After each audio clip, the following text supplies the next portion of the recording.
जय हिंद। आज से आपको पहले वाले वीडियो में हमने कमीशन निकालना बता दिया था, यानी सेल्स रिपोर्ट बनाना हम लोग सीख लिए थे। सेल्स रिपोर्ट बनाने के बाद आज हमको बनाना है रिजल्ट। जैसे बिहार बोर्ड में रिजल्ट बनता है, विद्यार्थी 2 लाख 3 लाख 4 लाख, तो पहले हम लोग इतना ही पर सीखेंगे। एक्चुअली हम तो 2 लाख पे नहीं, हम तो और भी कम पे सीखेंगे, लेकिन आपको इस तरीके से सिखाएंगे, इस तरीके से कराएंगे कि अगर कल को आपके पास डेटा 4 लाख 5 लाख 7 लाख 10 लाख 12 लाख भी अगर आ जाए तो आप किस तरीके से उन सब पर एक ही क्लिक में बना सकते हैं, ये संभव है। अगर आप हर चीज को बढ़िया से पढ़ते आ रहे हैं, सीखते आ रहे हैं, लर्न करते आ रहे हैं और अभी तक सारी मेरी बातें बताई हुई पूरा याद है और फॉर्मूला वास्तव के साथ कर रहे हैं, तो आपको सारे चीज क्लियर होंगे, सारे फॉर्मूले क्लियर होंगे और हम उम्मीद ये भी करते हैं कि आप इसका साथ साथ प्रैक्टिस भी कर रहे होंगे। तो आप कंटिन्यू प्रैक्टिस करते रहिए। ये हमारा 5वां सीरीज हो रहा है और इस 5वें सीरीज में हम आपको आज रिजल्ट निकालना बताने वाले हैं। बहुत ही आसानी तरीका से बताएंगे, बहुत खूबसूरत तरीका है इसको निकालने का। अगर ये 5वां वीडियो आप आज पहली बार देख रहे हैं तो पुराना पहले जाकर के देखिए। और जो तो आज हमारा जो शुरुआत हो गया, इस कैंडिडेट कुछ कैंडिडेट के नाम है। तो हमारे कुछ कैंडिडेट हैं, जैसे हो गया हमारा दीपक कुमार, और दीपक कुमार का देखिए आप सारा सब्जेक्ट वाइज नंबर आया है। इसको हम कलर कर देते हैं। कलर कैसे करते हैं ये देखिए, सिंपल है। हम जा करके पहले इसको सब कुछ सेलेक्ट करेंगे और सेलेक्ट करने के बाद क्या करेंगे कि सिंपल यहाँ से जाएंगे। सेलेक्ट करने के बाद इसको चूज करके और यहाँ से बस सिर्फ पीला कलर चूज कर लेंगे, ऑटोमेटिक हमारा कलर हो जाएगा। तो अब हमें करना क्या है, हमको बहुत ही सिंपल तरीके से आपको यहाँ पर टोटल निकाल देना है। जैसा कि हम लोग सब कुछ तो पहले से बनाया हुआ जान ही रहे हैं। मेरे पास कुछ डेटा आराम से कंटिन्यू रिटेन में है, जैसे दीपक, रोशन, महेश, मनोज कुमार तिवारी, दिवाकर पंडित, आदित्य पंडित, ये सारा लोगों का कैंडिडेट का नाम यहाँ पर लिखा हुआ है और इनके टोटल 5 सब्जेक्ट के नंबर भी लिखे हुए हैं, जो कि हमारा इंटर है। और ये आपको मान के चलना है कि इसमें total number of candidate 1,00,000 1.5 lakh है। 1,00,000 1.5 लाख मानने का मतलब ये कि हम कभी भी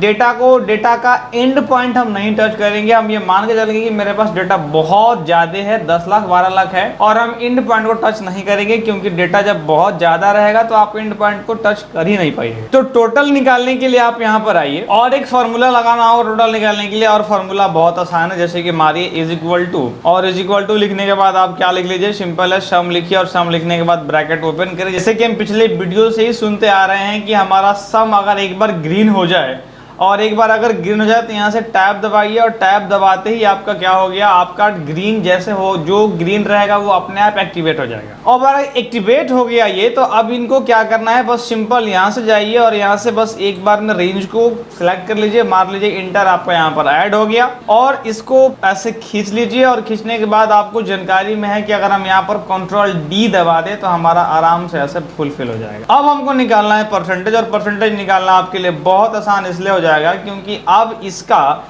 यानी 381 का कितना, 381 जो है वो 500 का कितना परसेंट हुआ, तो बहुत आसान है। हमको पहले ये देखना होता है कि number of marks, number of full marks कितने हैं। तो नंबर ऑफ फुल मार्क्स मेरे 500 हैं, और इस 500 में से 381 नंबर जो है वो कितना परसेंट हुआ, तो हमको क्या करना होगा, निकालना होगा इज इक्वल टू, और इज इक्वल टू लिखने के बाद इस 381 को हम सिलेक्ट करेंगे और सिलेक्ट करने के बाद यहाँ से डिवाइड देंगे। डिवाइड देने के बाद हम फुल मार्क्स देंगे 300, फुल मार्क्स हम देंगे टोटल 500, और यहाँ 500 दे देने के बाद यहाँ से कर देंगे मल्टीप्लाई का सिंबल और मल्टीप्लाई कर देंगे 100 और मार देंगे यहाँ से इंटर। हमारा रिजल्ट क्या निकल के आ गया कि 76.2, और यहाँ से जाएंगे नीचे खींच देंगे, मेरा रिजल्ट ऑटोमेटिक आ गया। आपको अगर दिक्कत हो रहा है समझने में तो इस वीडियो को दोबारा रिवाइंड करके देखिए, वैसे हम दोबारा लिख के दिखा भी देते हैं।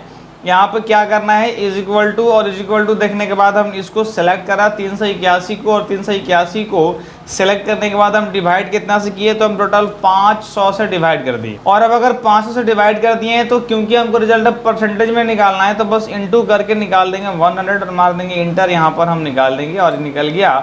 और इसको बस इसको खींच देंगे। देखिए एक्सेल अपने फॉर्मूला के लिए जाना जाता है, एक्सेल अपने फॉर्मूला की वजह से प्रसिद्ध है। तो हमारा जो पूरा सीखने और लर्न करने का जो इच्छा होना चाहिए वो सबसे ज्यादा होना चाहिए कि आप अपना फॉर्मूला कितना ज्यादा से ज्यादा सीख पाते हैं। तो हम लोग फॉर्मूला पहले सीखेंगे, फिर पूरा फॉर्मेटिंग सीख। पास और फेल अब हमको निकालना है, तो पास और फेल निकालने का बहुत आसान तरीका है। आपको कंडीशन क्या डालना है बताइए। कंडीशन ये होता है कि बिहार बोर्ड कहता है कि इस हर सब्जेक्ट में आपको कम से कम 30 नंबर लाना होगा या 30 से ज़्यादा लाना होगा तो आपको पास आउट करेगा, अदरवाइज वो फेल कर देगा। किसी भी सब्जेक्ट में या तो 30 नंबर लाइए या 30 नंबर से ज़्यादा लाइए तो आप पास होइएगा, अदरवाइज फेल हो जाइएगा। अब वही चीज़ हमको एक्सेल में डालना है, तो हम कैसे डालेंगे? हम यूज करेंगे इफ़ कंडीशन, और इफ़ कंडीशन यूज करना बहुत आसान है। हम आपको लिख के दिखाते हैं कि इफ़ कंडीशन किस तरीके से यूज किया जाता है। जैसे कि हमने लिखा इफ़ इज इक्वल टू, और यहाँ से इफ़ ब्रैकेट को ओपन किए, और ब्रैकेट ओपन करने के बाद यहाँ से हमने लिख लिया एंड। ध्यान दीजिएगा, हमने एंड लिखा क्योंकि एंड को हमने ले लिया कॉमन, और फिर से अब एंड जैसे ग्रीन हो गया, आप यहाँ पर देख भी रहे हैं कि आपका ग्रीन हो भी जाता है। तो जैसे ग्रीन हो गया आप क्या दबा दीजिए, टैब दबा दीजिए, और जैसे टैब दबाइएगा ऑटोमेटिक ये ब्रैकेट यहाँ से ओपन हो जाएगा। एंड लिखिए और टैब दबाइए, ऑटोमेटिक ब्रैकेट ओपन हो गया। कभी कभी मिस्टेक छोटा छोटा वो हमने कर दिया था ना, इसलिए मिस्टेक हो गया। तो अब हम टैब दबाने के बाद जो हमारा ब्रैकेट ओपन हो गया, अब हमको क्या करना है, तो पहला किसी सब्जेक्ट को चूज करना है, मतलब जो हमारा सबसे फर्स्ट सब्जेक्ट होगा उसको हम चूज करेंगे। तो हमारा फर्स्ट सब्जेक्ट कौन सा हो गया? हमारा फर्स्ट सब्जेक्ट हो गया मैथ, और इसको हम कर देंगे greater than is equal to 30 comma. अगला सब्जेक्ट हमारा हो गया अंग्रेजी, और उसी तरीके से अब हम पूरा कंडीशन को लिख लेंगे। इसमें भी 30 दे देंगे, फिर कॉमा देंगे, और फिर साइंस को चूज करेंगे और greater than is equal to 30 देंगे, फिर कॉमा देंगे, फिर इंग्लिश को हिंदी को चूज करेंगे और greater than is equal to 30 देंगे। फिर हमारा पांचों का पांचों सब्जेक्ट हो गया choose. Math, English, science, social और हिंदी, ये पांचों जब हमारा सब्जेक्ट चूज हो जाएगा तो हम कर देंगे ब्रैकेट को क्लोज। अगर आप इसमें कैपिटल पास लिखेंगे तो कैपिटल दिखाएगा, अगर इसमें आप स्मॉल लिखेंगे तो स्मॉल दिखाई देगा। तो डबल इन्वर्टेड कॉमा से हमने ओपन किया, और क्योंकि अब ओपन किया है तो क्लोज भी करना होगा, तो डबल इन्वर्टेड कॉमा से क्लोज भी कर देंगे। उसके बाद कॉमा देंगे, और कॉमा देने के बाद फिर डबल इन्वर्टेड कॉमा देंगे। और अब हम आखिरी में कंडीशन इसलिए दे रहे हैं कि अगर कोई मेरा 30 नंबर के बराबर और 30 नंबर से ज़्यादा नहीं लाता है तो उसको कर देना है फेल। तो हम यहाँ पर लिख देंगे फेल। अब एक्सेल क्या करेगा कि जो भी 30 नंबर से ऊपर लेकर आया होगा उसको पास कर देगा, और अदरवाइज को वो कर देगा फेल। तो हम अब इन्वर्टेड कॉमा से क्लोज करते हैं, और फिर उसको ब्रैकेट भी इसका क्लोज करते हैं, और ब्रैकेट क्लोज करने के बाद मार देंगे इंटर, और इंटर मारने के बाद यहाँ से ऐसे करेंगे, और अगर ऐसे खींच लिए तो कंट्रोल डी, और नहीं तो अगर कॉर्नर से पकड़ के खींच लिया तो सिंपल हो गया। तो अब आप जब देखेंगे तो आप मान लीजिए कि हमारा एक कैंडिडेट है जो यहाँ पर पास आ रहे हैं, तो पास आ रहे हैं, तो आप देखिए सारे के सारे सब्जेक्ट में इनका 80 से 30 के ऊपर आया होगा, तो ये पास हैं। और ये फेल आ रहे हैं, यानी रोशन बाबू हमारे फेल आ रहे हैं। तो फेल आ रहे हैं, देखिए कहाँ कहाँ फेल है। एक सब्जेक्ट में ये फेल है, हम यहाँ पर रेड कर लिए, और एक यहाँ भी फेल है। तो ये फेल है, तो यहाँ पर फेल, सॉरी यहाँ फेल नहीं है, माफ करिएगा, यहाँ पर फेल है, इस सब्जेक्ट में फेल है, तो हमारा ये इस पर फेल हो गया। तो जहां जहां 30 से कम नंबर आएगा उनको ये कर देगा एक्सेल अपने आप फेल। और अगर अगर अगर अगर मेरे पास डेटा बहुत बड़ा हो, बहुत, अगर 10 लाख हो, 5 लाख हो, 7 लाख हो, तो क्या करेंगे? सबसे बड़ी समस्या। तो हम आपको दिखाते हैं, सबसे पहले इन सबको मिटा देते हैं, और मिटाने के बाद आपको बताते हैं कि भाई अगर मेरे पास 10 लाख डेटा हो तो क्या करेंगे। हमने कहा था ना कि हम एंड पॉइंट को नहीं छुएंगे। तो हम यहाँ से अगर ऐसे खींच ले रहे हैं, मान लीजिए मेरे पास अगर कम डेटा है तो हम तो खींच लिए, 20 को डेटा है मेरे पास तो खींच लिए। अगर यहीं पर मेरे पास 2 लाख होते तो क्या करते? तो क्योंकि आपको पता है ना कि एक्सेल के अंदर में 10,48,576 सेल होते हैं, तो एक एक्सेल में आपका 10,48,576 नंबर कैंडिडेट अट सकते हैं। और उसके बाद हम अगला शीट ले लेंगे, तो हमारा 10 लाख रहेगा, तो हम क्या करेंगे?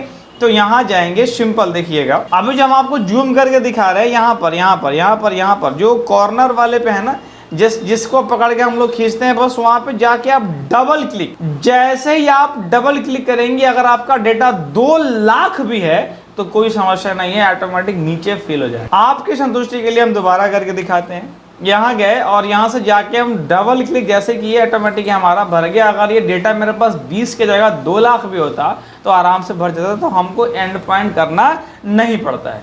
उसके बाद भी अगर अभी भी आप संतुष्ट नहीं है, अगर आपसे नहीं हो पा रहा है, अगर आप कर भी रहे हैं नहीं हो पा रहा है, तो आप क्या करिए, control plus shift plus down arrow, यानी आप इसमें रख दीजिए, और आप इसमें रख के control plus shift plus down arrow, जितना आपका डेटा रहेगा ना उतना सेलेक्ट हो जाएगा। मेरा टोटल हो गया 10,48,576, और यहाँ पर आप कंट्रोल दबा दीजिए। और अब मान लीजिए कि यहाँ पर कंट्रोल डी दबा देंगे तो मेरा डेटा बहुत ज़्यादा ब्लैंक है तो भर जाएगा, तो फिर हमको वापस जाना है, वापस फिर उसी पे जाना है जहां से हम आए थे, तो हमको दबाना होगा कंट्रोल प्लस होम। तो हम चल जाएंगे फिर यहाँ से फर्स्ट शेल के अंदर, यानी कंट्रोल प्लस होम याद रखिएगा कि फर्स्ट शेल पे आता है। और यहाँ पर अगर आप फिर से control shift plus down arrow करते हैं तो पूरा सेलेक्ट हो जा रहा है। तो control plus shift plus down arrow करके भी कर सकते हैं, और अदरवाइज हम डबल क्लिक कर देंगे तो डबल क्लिक वाला ज्यादा बेस्ट होगा, क्योंकि वो ज्यादा ब्लैंक भर लेता है फिर। तो आप अगर ये करेंगे तो ज्यादा बेस्ट रहेगा। अब हम आपको आते हैं डिवीजन निकालना बताते हैं कि डिवीजन किस तरीके से निकाला जाता है। जैसे कि यहाँ पर गए और अब हमको डिवीजन निकालना है, बहुत आसान है डिवीजन निकालना। हमको कंडीशन बिहार बोर्ड क्या देती है कि किसी भी सब्जेक्ट में अगर यानी ऑल ओवर में अब सिर्फ पार्टिकुलर की बात नहीं हो रही है, अगर किसी आप पूरे ऑल ओवर किसी भी सब्जेक्ट में सबको मिला करके 60% अगर लाते हैं तो आपको फर्स्ट देंगे, अगर आप 45% लाते हैं तो आपको सेकंड देंगे, और अगर आप 30% लाते हैं तो आपको थर्ड देंगे। ऑल ओवर सब्जेक्ट मिला करके आपका परसेंटेज निकल के आना चाहिए। यानी मेरा एक विद्यार्थी है दीपक कुमार जो 76.2 नंबर लाया है, यानी 76.2% लाया है, तो मेरा यहाँ पर कौन सा डिवीजन होगा हमको ये निकालना है। बहुत आसान है, निकालेंगे। इज इक्वल टू देंगे, और इज इक्वल टू देने के बाद यहाँ पर इफ देंगे, ब्रैकेट ओपन करेंगे, और ब्रैकेट ओपन करने के बाद यहाँ पर देखिए क्या मारा है, लॉजिकल टेस्ट मांग रहा है। तो लॉजिकल टेस्ट हम देंगे, किसको देंगे कि भाई दे देंगे हम यहाँ परसेंटेज को, और बोलेंगे कि अगर ये व्यक्ति 60% लाया है, अगर ये व्यक्ति 60% लाया है तो इसको क्या दे दो, कॉमा, और इन्वर्टेड कॉमा के अंदर लिख देंगे कि इसको आप कर दीजिए फर्स्ट। और फर्स्ट लिखने के बाद इसको इन्वर्टेड कॉमा से क्लोज भी करना होगा। क्लोज करने के बाद हम इफ देंगे, सॉरी कॉमा देने के बाद इफ देंगे। एक एक कॉमा, एक एक फुल स्टॉप ध्यान रखिएगा, जो हम कहें वही डालिएगा, अपने से कुछ भी नहीं डालिएगा। और इसका डिस्क्रिप्शन में शीट तो दिया ही है, जाके उसको आप डाउनलोड करके भी देख सकते। तो यहाँ पर हमने क्या कहा कि कॉमा दिया, और कॉमा देने के बाद आपको फिर से देना है इफ, और ब्रैकेट करना है ओपन, और आपको इसी परसेंटेज को ही चूज करना है। और इस बार कहना है कि अगर ये व्यक्ति 45% लेके आता है, greater than is equal to देने के बाद कहना है कि अगर कोई व्यक्ति 45% ला रहा है तो इसको क्या दीजिए, सेकंड दीजिए। सेकंड दे दिए।